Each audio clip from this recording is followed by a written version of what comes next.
আমরা ইনশাল্লাহ সংসদে গিয়ে এগুলো কথা বলবো। যদিও নির্বাচনে যে ফান্ডের কথা বলা হয়, প্রত্যেকটা প্রার্থী দেখেন, আমরা যে ফান্ড বলছি, বলেন তো নিজের বিবেকের কাছে এটা প্রশ্নবিদ্ধ হই না আমরা? এই ফান্ডে কি নির্বাচন হয় বা হবে? হবে বলেন? বাংলাদেশের যতগুলা প্রার্থী নির্বাচনে দাঁড়াইছে প্রত্যেকেই মিথ্যা কথা বলতেছে এখন, প্রত্যেকেই। যতগুলা সংসদে যাবে ইনক্লুডিং আমি সহ হচ্ছে এখন মিথ্যা কথা বলতে হবে, বাধ্য হইতে হবে আমাকে। আমি চাই না মিথ্যা কথা বলতে, আইনের কারণে। 40 লাখ টাকা 30 লাখ টাকা কোনো আদম সন্তান যারা সংসদে যাবে বুকে হাত দিয়ে বলতে পারবে শুধু এই টাকাটা খরচ করে সে সংসদে যাবে? কিন্তু আইনের কারণে কিন্তু তাকে মিথ্যা কথা বলতে হচ্ছে। তো আপনি মিথ্যা কথা বলে সংসদে যাইতেছেন, আবার হচ্ছে। তো যাই হোক, পরিস্থিতির শিকার আমরা, আইনের হাতে আমাদের হাত বাঁধা।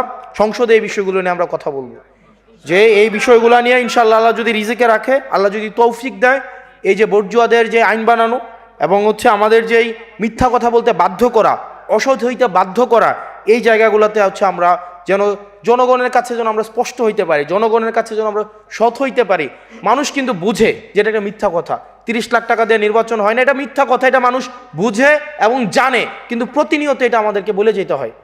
তো যাই হোক, আপনারা যারা বুড়িচংয়ের আছেন, আমার আপনাদের নিশ্চয়ই দেবিদ্বার অনেক আত্মীয় স্বজন আছে, আপনাদের ব্যবসাপাতির সম্পর্ক আছে, আপনাদের শিক্ষা প্রতিষ্ঠানের সম্পর্ক আছে।